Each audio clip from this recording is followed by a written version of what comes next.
இன்னைக்கு வந்து என்னோட டிரான்ஸ்ஃபர்மேஷன் வீடியோ வந்து பார்த்துடலாமா? இந்த 2017லேருந்து 2024 காலகட்டத்துக்குள்ள என்னோட டிரான்ஸ்ஃபர்மேஷன் எப்படி இருக்குன்னு நான் ஒண்ணொண்ணா காமிக்கிறேன். ஸோ ஃபர்ஸ்ட்டு நீங்க பார்த்துட்டு இருக்கீங்களா? இது வந்து பார்த்தீங்கன்னா, 2017ல எந்த ஒரு டென்ஷன், டிப்ரஷன் இல்லாம நான் சைக்கிளிங் நிம்மதியா போயிட்டு இருந்த காலம். அப்புறம் 2018 வந்து பார்த்தீங்கன்னா, கிரிக்கெட் எங்க ஆஃபீஸ் மேட்ச்ல கிரிக்கெட் விளையாண்டதுல அதில வின் பண்ண கப்பு அடிச்சது. அதில உள்ள ஃபோட்டோ. 2019 என் காலேஜ் படிச்ச ஃப்ரெண்டோட கல்யாணத்துக்கு போயிருந்தேன். அப்போ எடுத்த ஃபோட்டோ. 2020 நார்மலா எனக்கு வந்து என்னைய நான் ஃபோட்டோ எடுத்துக்கிட்டேன். அது இப்போ நீங்க பார்த்துட்டுருக்கீங்களா அது. அப்புறம் 2021ல வந்து பார்த்தீங்கன்னா, நல்லா எக்ஸர்சைஸ் பண்ணி என் உடம்ப நல்லா ஃபிட்டா வச்சிருந்தேன். ஸோ அந்த ஃபிட்டா வச்ச டைம்ல மாவுச்சத்து கொஞ்சம் அதிகமா எடுத்திருந்தேன். 2022ல என்னோட உடம்பு வந்து மாவுச்சத்து அதிகமா எடுத்து, என்னோட இன்சுலின் வந்து அதிகமா சுரந்து, என்னோட வெயிட் வந்து எக்ஸஸ் ஆவுது. அந்த டைம்ல தான் எனக்கு சுகர் வந்திருக்கு. ஆனா, என்னால அந்த அந்த டைம்ல ஐடென்டிஃபை பண்ண முடியல. அப்புறம் 2022 கடைசியா ஐடென்டிஃபை பண்ணேன்.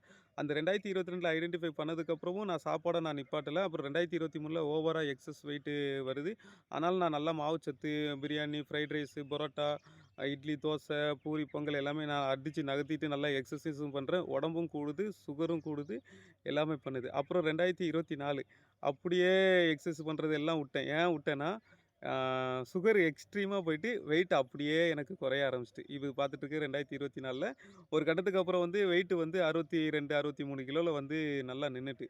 அதுக்கப்புறம் என்ன பண்ணேன், இதுலேருந்து வெளிய வரணும்னு சொல்லிட்டு, நல்ல சாப்பாடு அதாவது சிட்டி லைஃபெல்லாம் வுட்டுட்டு, அப்புறம் ஊருக்கு வந்துட்டு 2025 ஃபுல்லா என்னோட சாப்பாட எப்படி எடுக்கணும், எது கூட எது சேர்த்து சாப்பிட்டா உடம்பு நல்லாயிருக்கும், நம்மளோட முடி வளர்ச்சிக்கு எது தேவைப்படும், நம்மளோட செல்ஸ் வளர்ச்சிக்கு எது சாப்பிட்டா கரெக்ட்டா இருக்கும் அப்படின்ட்டு நல்லா ஐடென்டிஃபை பண்ணி, இப்போ நீங்க பார்த்துட்டுருக்கீங்கல்ல, பார்த்துட்டுருக்கீங்கல்ல, இதுக்கான ரிசல்ட் எல்லாமே 2025ல என்ன நான் வந்து ஐடென்டிஃபை பண்ணி, என்ன நான் ஆராய்ச்சி பண்ணி, எந்த ஃபுட் எடுத்தா என் உடம்பு ஆரோக்கியமா இருக்கும்னு நெனச்சு இப்போ அந்த ஃபுட்டெல்லாம் எடுத்துட்டு இருக்கேங்க. ஸோ இப்போ நீங்க பார்த்துட்டு இருக்கிறது 2026 ஜூன் மாசம் எடுக்கிற வீடியோ. ஸோ இந்த காலகட்டத்துக்குள்ள வந்து நெறையா பிரச்சனைகள் ஃபேஸ் பண்ணேன். நெறைய லோனு, நெறைய டென்ஷன், டிப்ரஷன் இது எல்லாத்தையும் நான் ஃபேஸ் பண்ணேங்க. இந்த பிரச்சனைலாம் ஃபேஸ் பண்ணதெல்லாம் வந்து பார்த்தீங்கன்னா, மேஜரா 28, 29 வயசுலேருந்து நான் பிரச்சனைய ஃபேஸ் பண்ண ஆரம்பிச்சேன்.